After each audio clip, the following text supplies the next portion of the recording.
نقل فؤادك حيث شئت من الهوى، ما الحب إلا للحبيب الأول.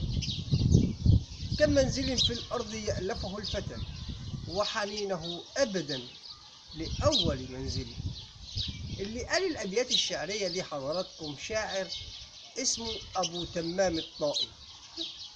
الشاعر ده ولد تقريبا سنة 803 ميلاديا، وتوفى صغير 846 أثناء الحكم العباسي. وهنحكي لحضراتكم ازاي ممكن الناس المناخ العام بيعكس ثقافتها. يعني يحكى كان فيه راجل متزوج من امرأتين،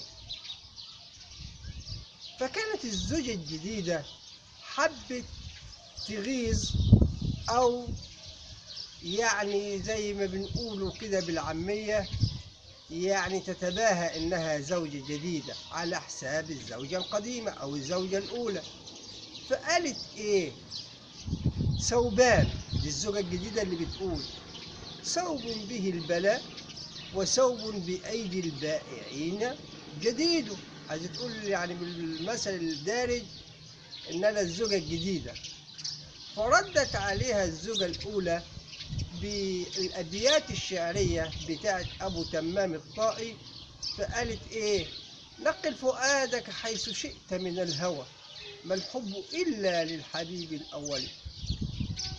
كم منزل في الأرض يألفه الفتى، وحنينه أبدا لأول منزل. يعني أنا الأولى. يعني حضراتكم المقصود من الفيديو ده إن المناخ العام بينعكس على ثقافة الشعوب.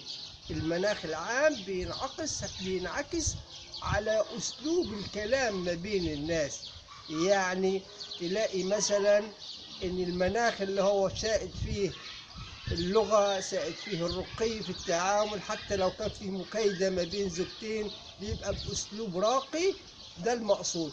المناخ العام هو مصدر للإبداع. المناخ الاجتماعي، المناخ الصحي، المناخ العام، مناخ الحريات، هو أصلا الداعم الأساسي للإبداع. دي إطلالة بسيطة عن المناخ العام إزاي ينعكس حتى على المكايدة ما بين الزوجات. وفقنا الله لما فيه الخير. سلام الله عليكم ورحمته وبركاته.